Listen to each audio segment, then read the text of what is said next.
Good morning, friends. We will continue our discussion of power, the writings of Karl Marx, and we will begin from our next point, that is P. We had already covered point O, and now we are coming to point P. This is based on page 111,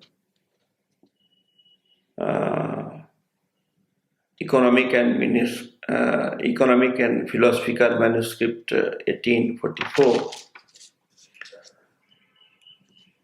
Karl Marx says that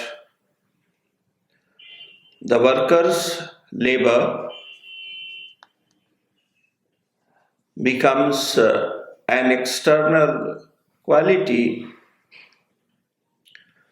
not something which comes from his or her inner life.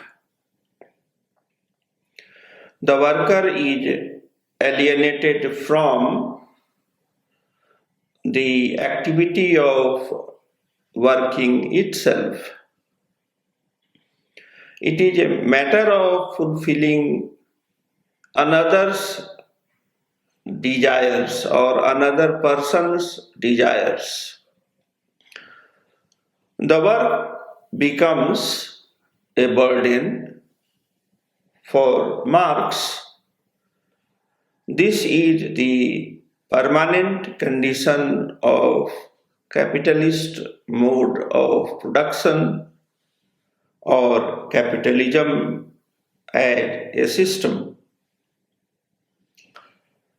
I am quoting him in direct narration now.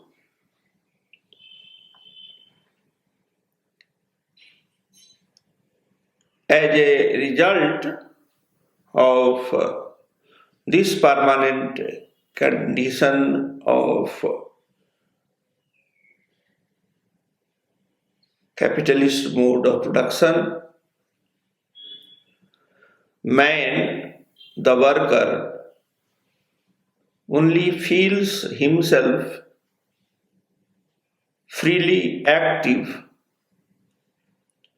in his animal functions, eating, drinking, procreating, or at most in his dwelling and in dressing up, etc. And in his human functions, he no longer feels himself to be anything but an animal.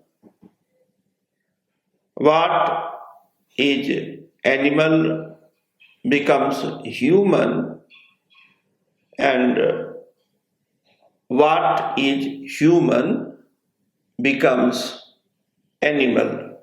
Quotation ends. Now, this paragraph is the foundation of Theodore Adorno's concept of culture industry in late capitalism.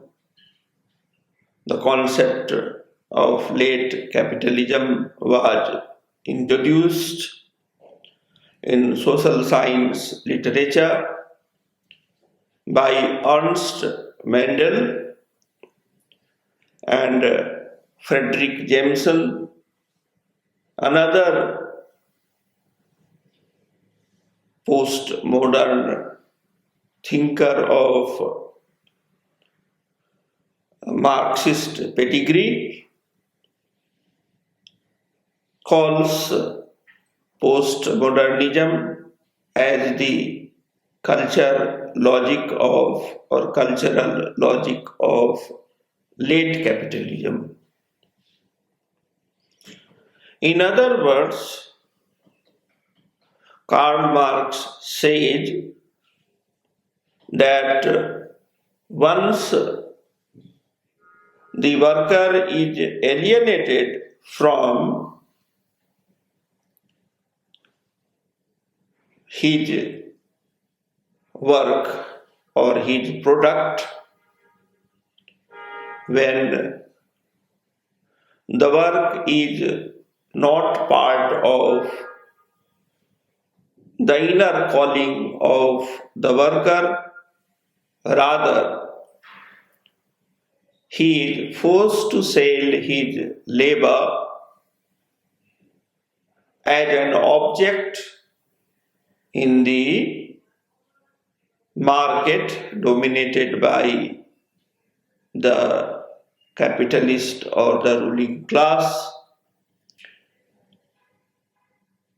There are two social implications of this alienation. One is the consequence which is felt at the level of the worker himself. Instead of a man as a representative of human species,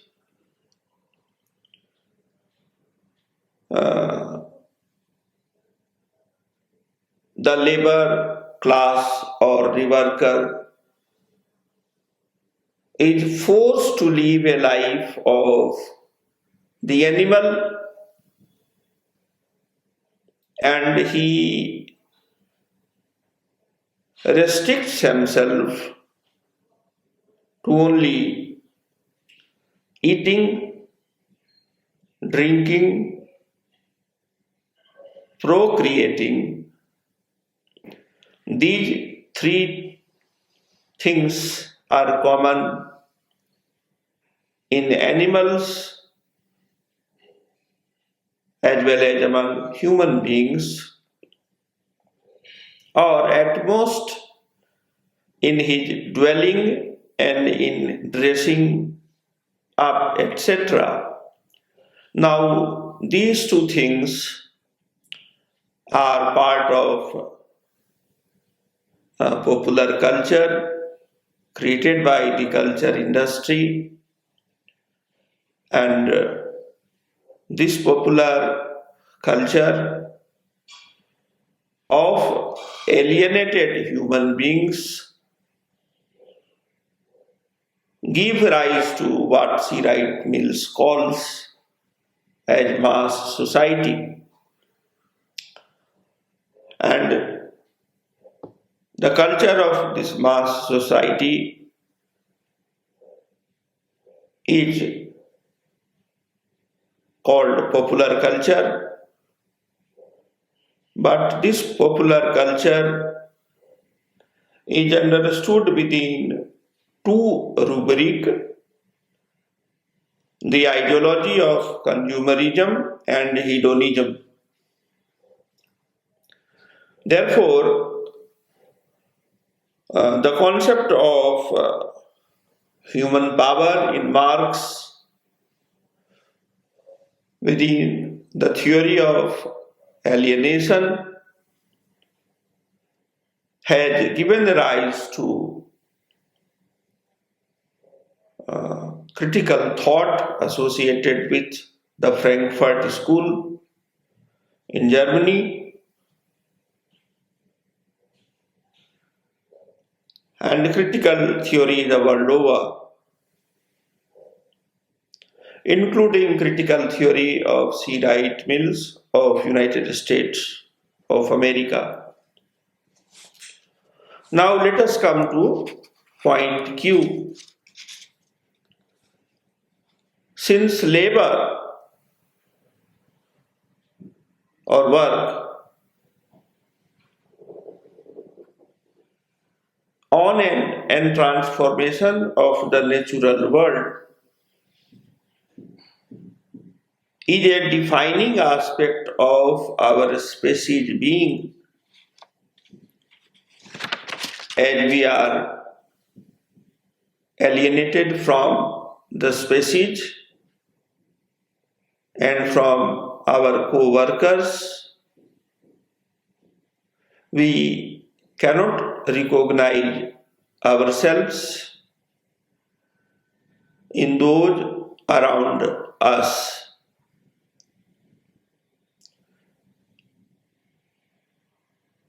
We do not see fellow humans, but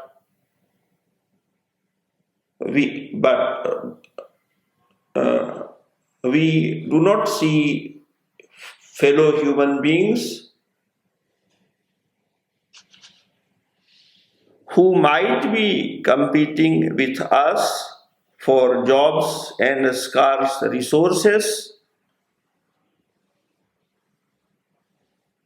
We see our fellow beings as people who are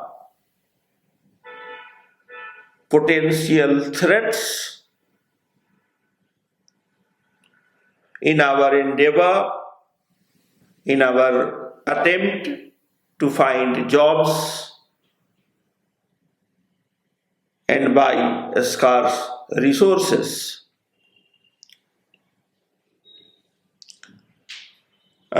And then there is a conclusion in the economic and philosophic manuscript of 1844, which presents some sort of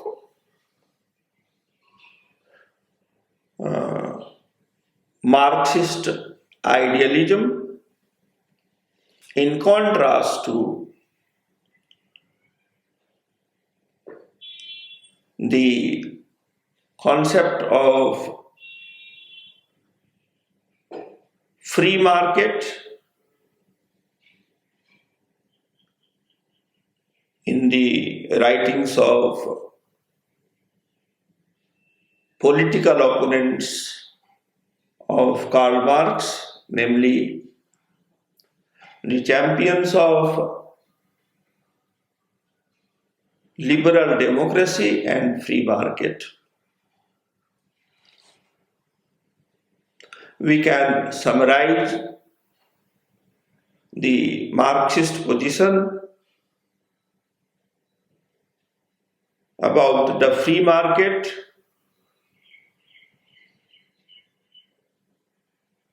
in the continuation of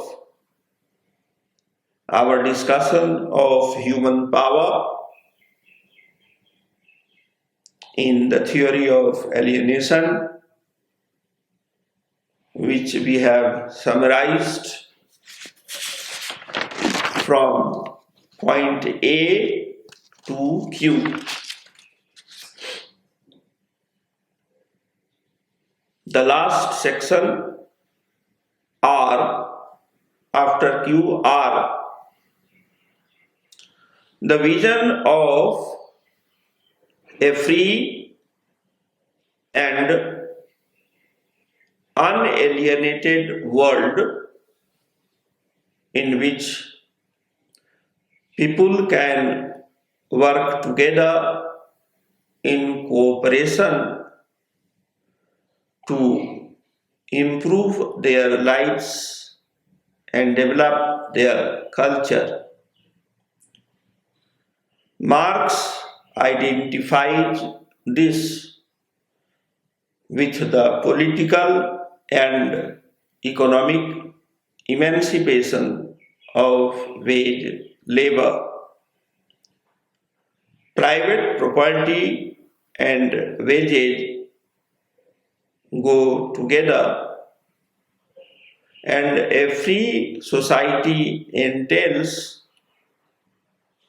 the abolition of both.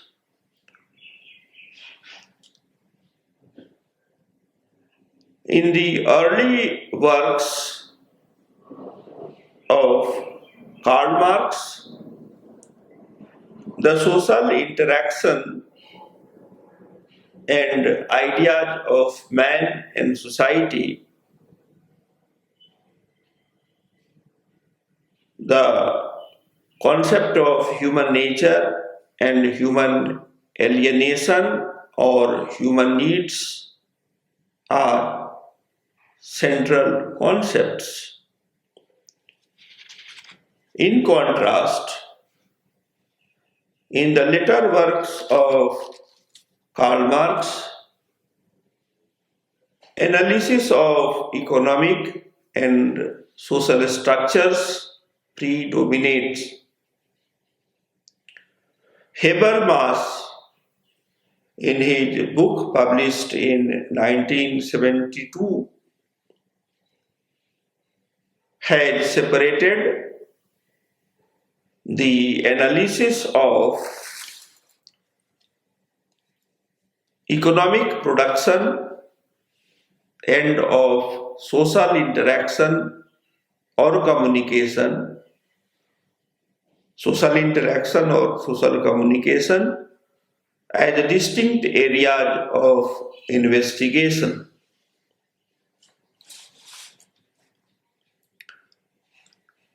In other words, he is trying to say that in the writings of Karl Marx,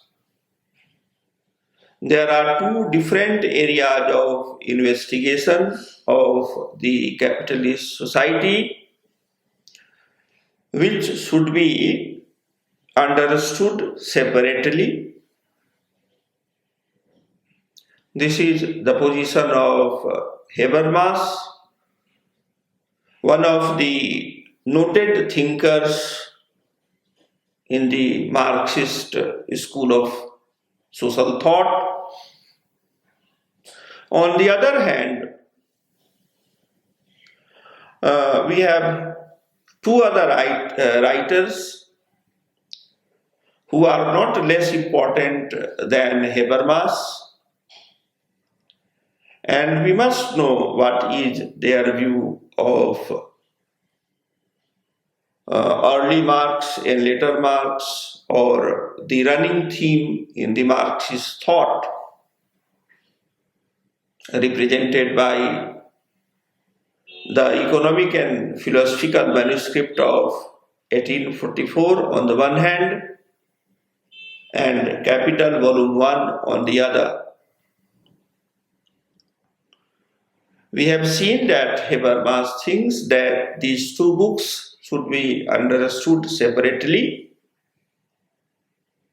because their object of study are two different areas of investigation.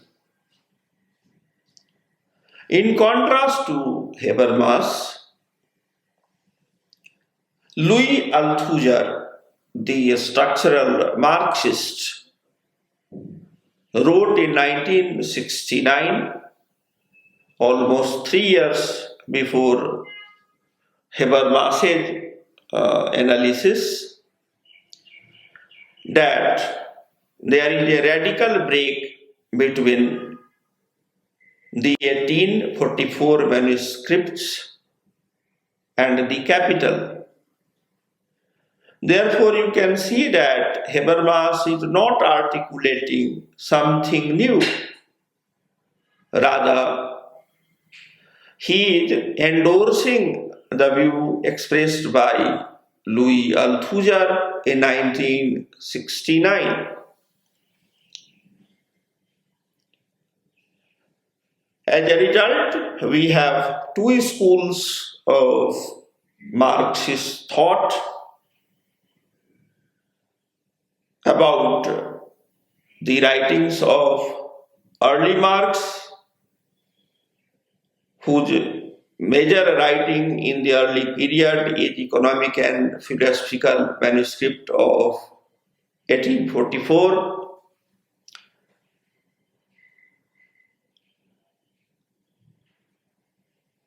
and in the writings of later Marx, which is primarily represented by Capital Volume 1 of 1876. In the English translation of the 3 volumes of Capital, noted Marxist scholar McLennan had written in 1971 that he does not agree with Althusser that there is a radical break between the 1844 manuscript as well as the Capital. He, asserts emphatically, McLennan asserts emphatically that there is a continuity between the early Marx and later Marx, and it is not academic honesty to consider the two writings, the early writings and the later writings, separately.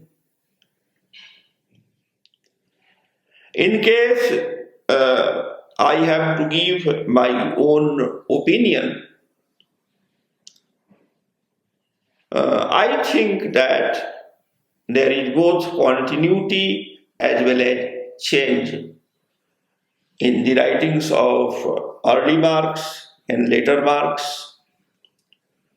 And we can see this, that is both continuity and change, under the following points. Number 1, the continuity lies in the connection between the theory of alienation. And number 2, it also lies in the theory of commodity fetishism. Number 3, the development, that is the departure, lies in the way that the theory of commodity fetishism comes to form the basis for the development of Marx's economic theory and his structural analysis of society. Number 4, the notion of commodity fetishism is very close to the analysis of the alienation of the product of labor.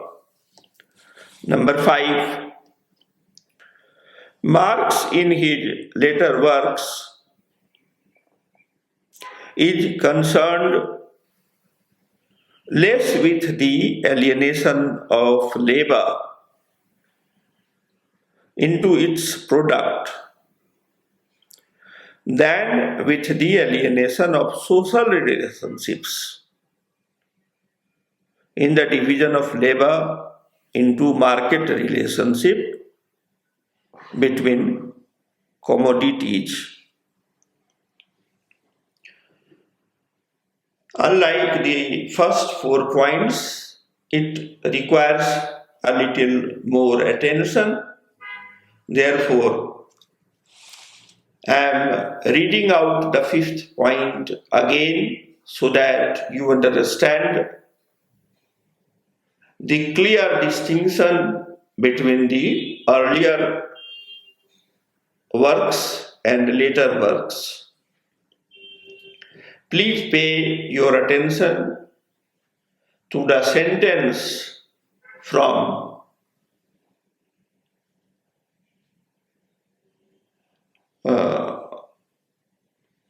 one commentator, Jan Krab. Jan Krab says that Marx, in his later works, is concerned less with the alienation of labor into its product. In other words, in earlier works, for example, the economic and philosophical manuscript of 1844, Marx was primarily concerned with alienation of human labor from its product. In other words, the earlier works were concerned with alienation of human beings as worker in the capitalist market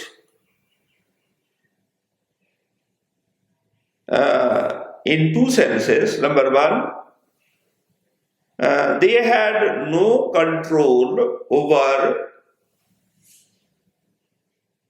the means of production. Secondly, they were not making any product independently. Therefore, they could not claim that they are making one full product through their labor, even if with the aid of the machine. The complex division of labor had made their work meaningless. Their work is not giving any meaning to them because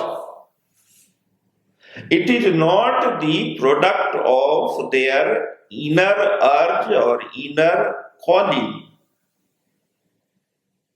In other words,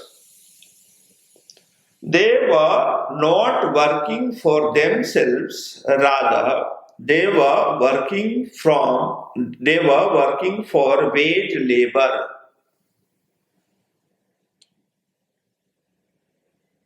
Therefore, they were working as a machine for others, those who owned the factory or the means of production,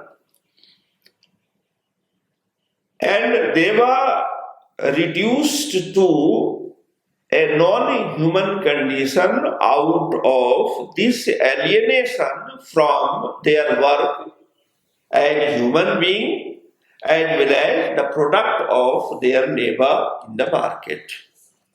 Whereas in the later writings, theory of alienation remains in vogue, but the emphasis of this theory has radically changed. Now, the focus is not so much on the alienated worker or laborer or alienated man or the person. Rather, the emphasis is more on the alienated relationship between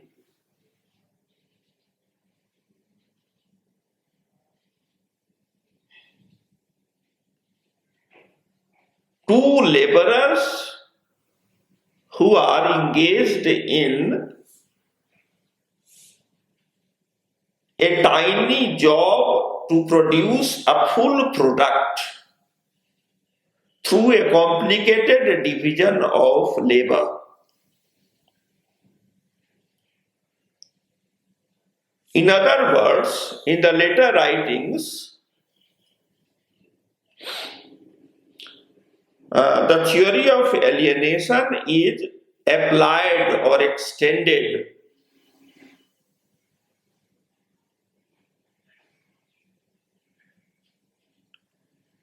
to the alienation of social relationships in the division of labor into market relationship between commodities.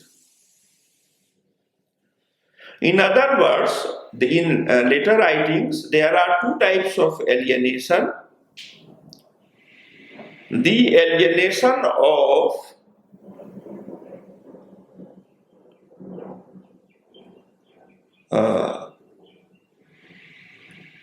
two commodities being produced in the market through division of labor. And it becomes terribly important in exchange value of the goods or the products.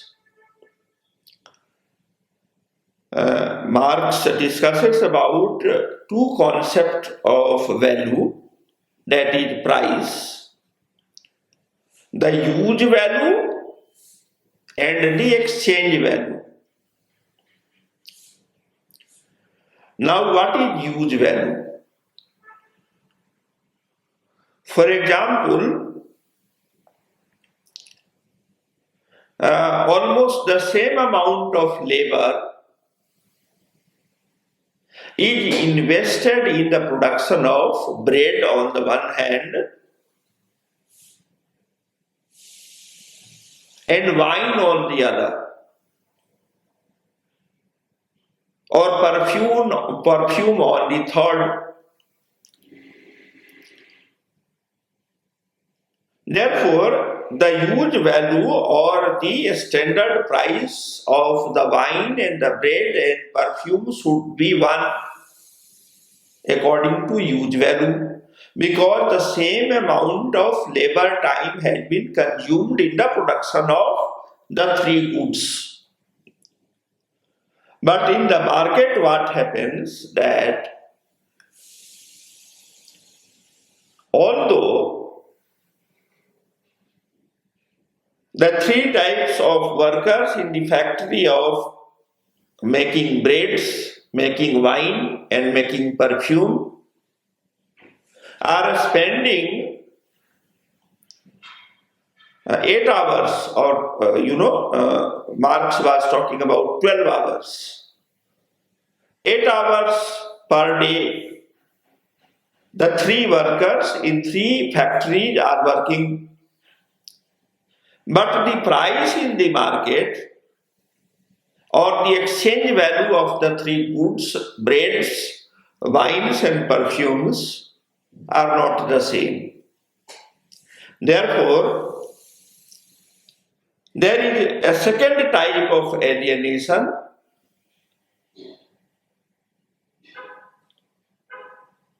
that the producers of bread and the producers of wine and the producers of perfume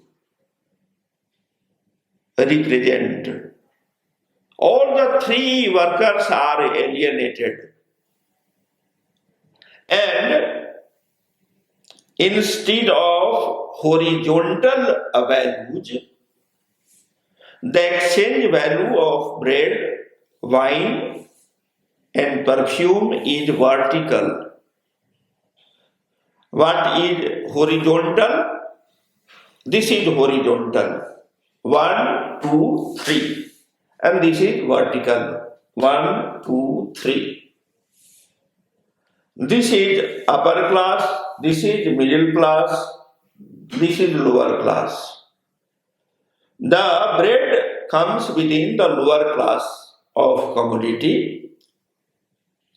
The wine comes in the middle class of the commodity, and the perfume comes in the upper class of commodity. Therefore, there are two types of stratification of human beings into the labor class, the middle class, and the upper class.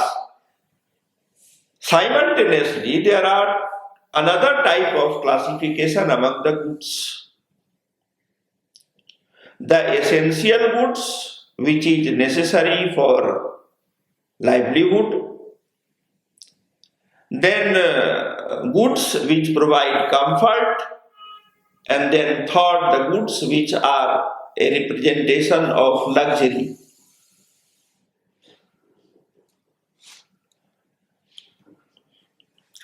Number 6,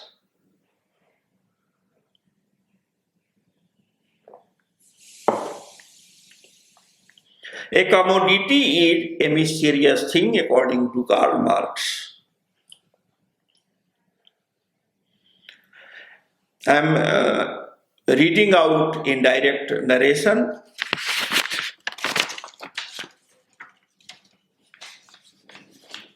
From Capital, Volume 1, published in 1867. I am sorry, earlier I said 1876. I was referring to Capital Volume 1, which was produced in 1867 and not 1876, as I said earlier. That was slip of tongue. I am quoting from page 76, and we are quoting from this page, and it makes 3 points, rather 4, 6, 7, 8, and 9. First, 6 point, a commodity is a mysterious thing. In it, the social character of man's labor appears to them as an objective character stamped upon the product of labor. I am reading out again. A commodity, according to Marx, is a mysterious thing. In it, that is, in commodity, the social character of man's labor appears to them as an objective character stamped upon the product of labor.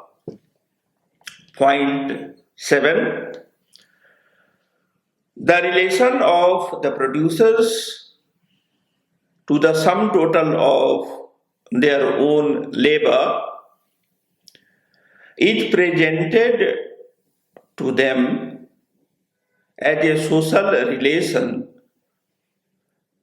existing not between themselves but between the products of their labor. This is why the products of labor becomes commodities. Number 8. Commodities are social things. As you remember, Imam Durkheim, social facts are things. We find the same language here. Commodities produced by the modern worker in the factory are social things whose qualities are at the same time perceptible and imperceptible by the senses or the sense organs. Point 9. There is a definite social relation between men that assumes in their eyes the fantastic form of a relationship between things. This is fetishism. This is fetishism, Fetishism, which attaches itself to the products of labor so soon as they are produced as commodities.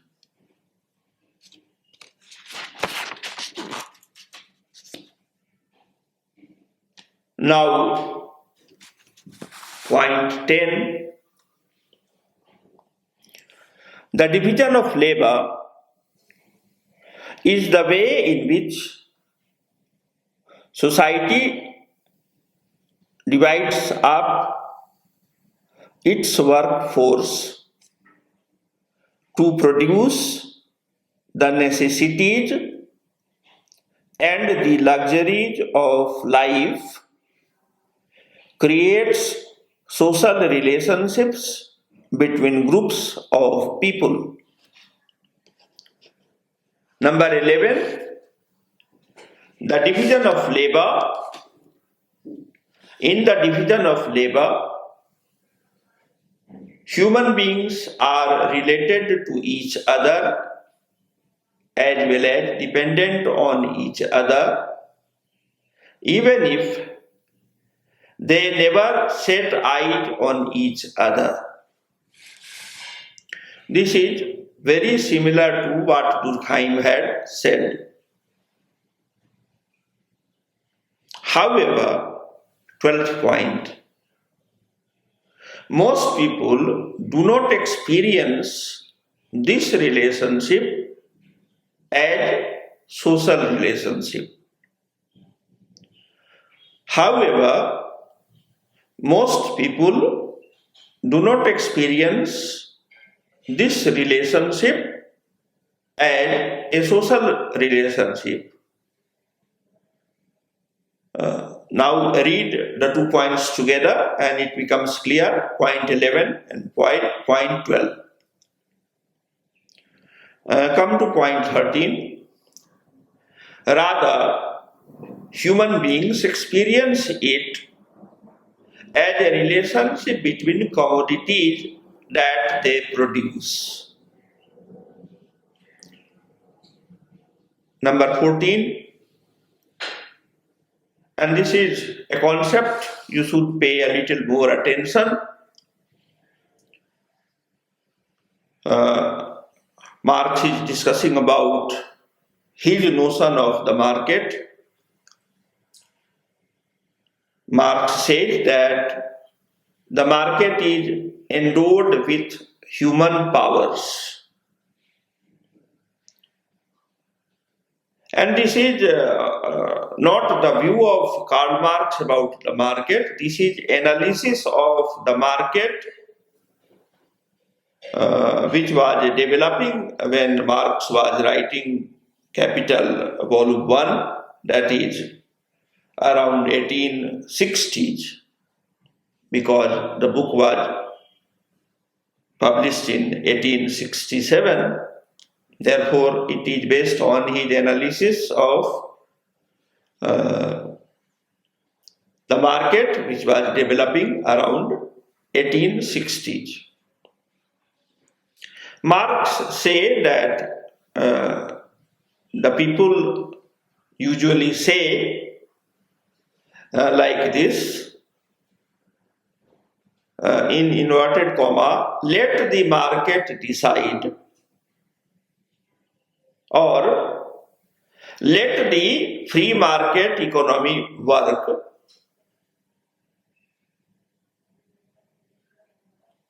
Now I am reading out the full sentence. The market is endowed with human powers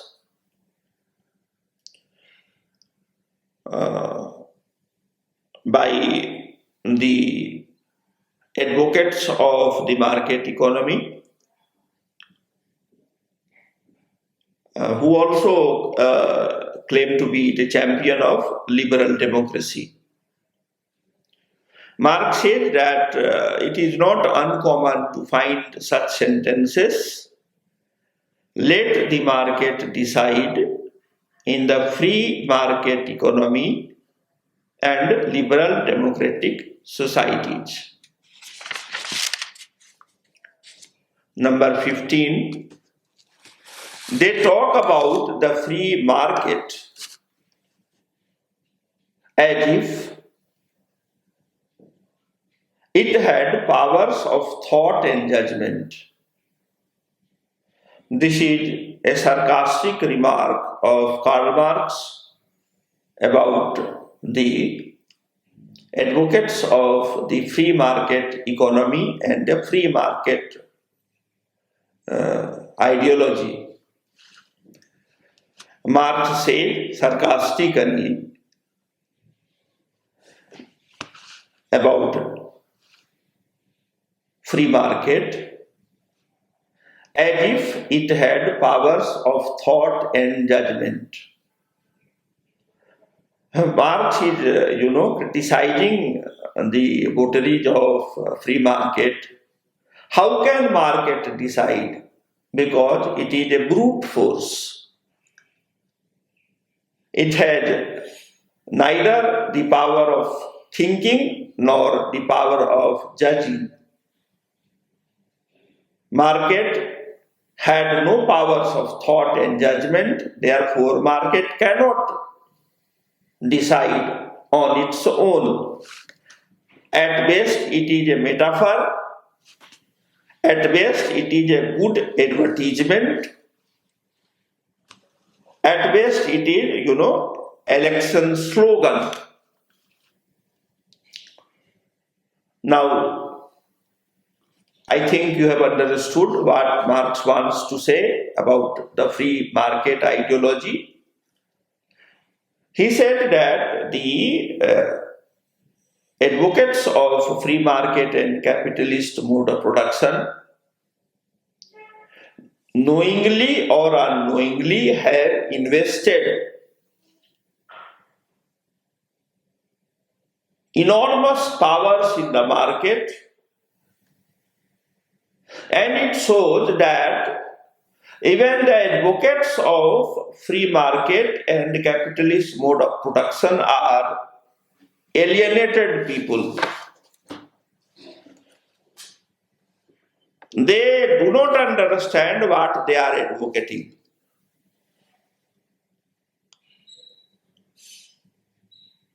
Sarcastically, Marx is implicitly saying, it is sarcastic but implicit, that the advocates of free market economy are as alienated as the workers themselves, because in advocating the market economy and the capitalist mode of production, they are giving, the powers of thought and powers of judgment to the market and stretching this right for the human beings, whether they are academicians supporting this mode of production or whether they are the workers who are selling their manual labor. Therefore, C. Wright Mills talks about three types of labor: manual labor, mental labor, and sexual labor. All three are available in the market, and no value or no sentiment is attached with it, because market has become sovereign.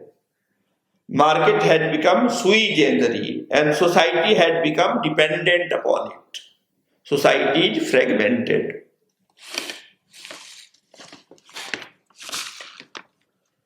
Sometimes the market will dictate or it will demand. It will move in different directions, but usually up and down in vertical directions. Point 16. We are led to believe that our livelihood depends on this invisible, powerful, thoughtful entity which nobody has seen but which everybody assumes to be real. He is talking about the market. He is talking about the condition of human beings in the capitalist mode of production and the market economy. Marx is asserting that we are led to believe that our livelihood depends on this invisible, powerful, thoughtful entity which nobody had seen but which everybody assumes to be real. We are not even expected to have faith in it. It is simply there, and our newspapers write about it every day. During the times of Marx, there was no television, no internet. Only newspaper represented public sphere. And yes, there were periodicals and magazines and journals. Point 17. Adam Smith had mentioned about the hidden hand of the market. It seems to be mystically invested with all the powers of the separate individuals and groups that make it up, and at the same time seems to control each of them. Each of them has to react to the market. Now let us conclude the view of Karl Marx about power. Marx says that only non-alienated human being had power. Alienated human beings have no power. This is his first position. His second position is that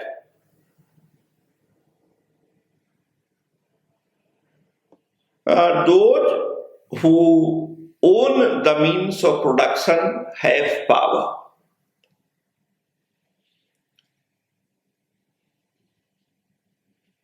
And those who do not own the means of production, they do not have power. In other words, Marx is trying to say that there is a fixed amount of power in the market or in the capitalist society, and A had power at the cost of B, C, D, E or F. In other words, Marx, like Max Weber, had a concept of power as a zero-sum game. What is zero-sum game? That there is a fixed amount of power in the market or society. For example, there is 100 units of power in the market or society. Now, in case there are 100 people in the market or society, there are two people, one who owns or who controls 60% of power, and the other who controls 40% of power. Then the rest will have no power at all.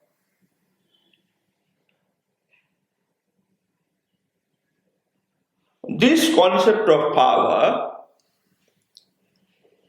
is widely prevalent in social sciences until 1940s.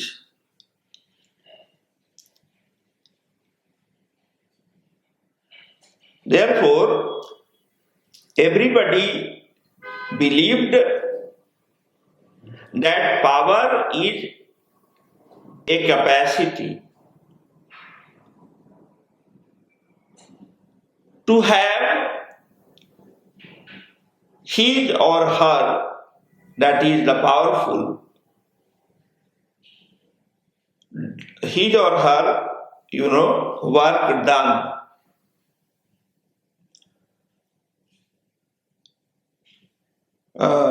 How?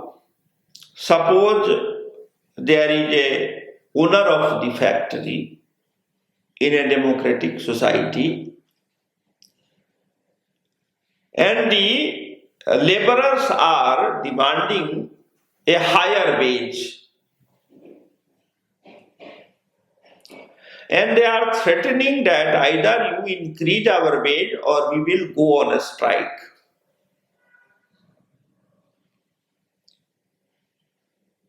Now, in case the workers are able to mobilize the society at large in their favor,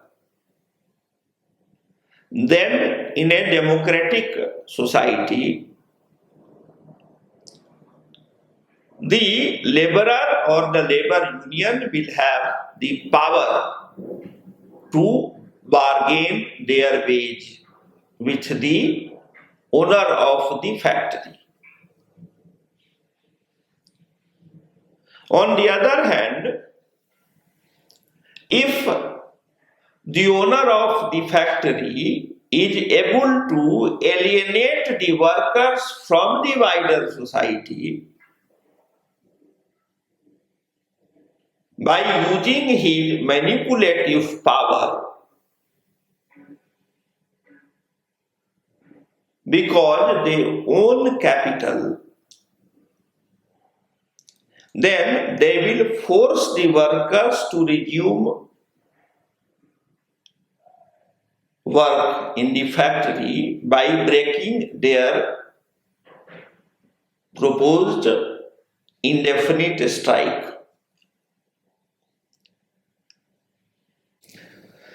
Tomorrow, we will first discuss the Weberian notion of power and contrast it with the Marxist notion of power by bringing in the concept of authority and status in addition to power. Thank you, friends.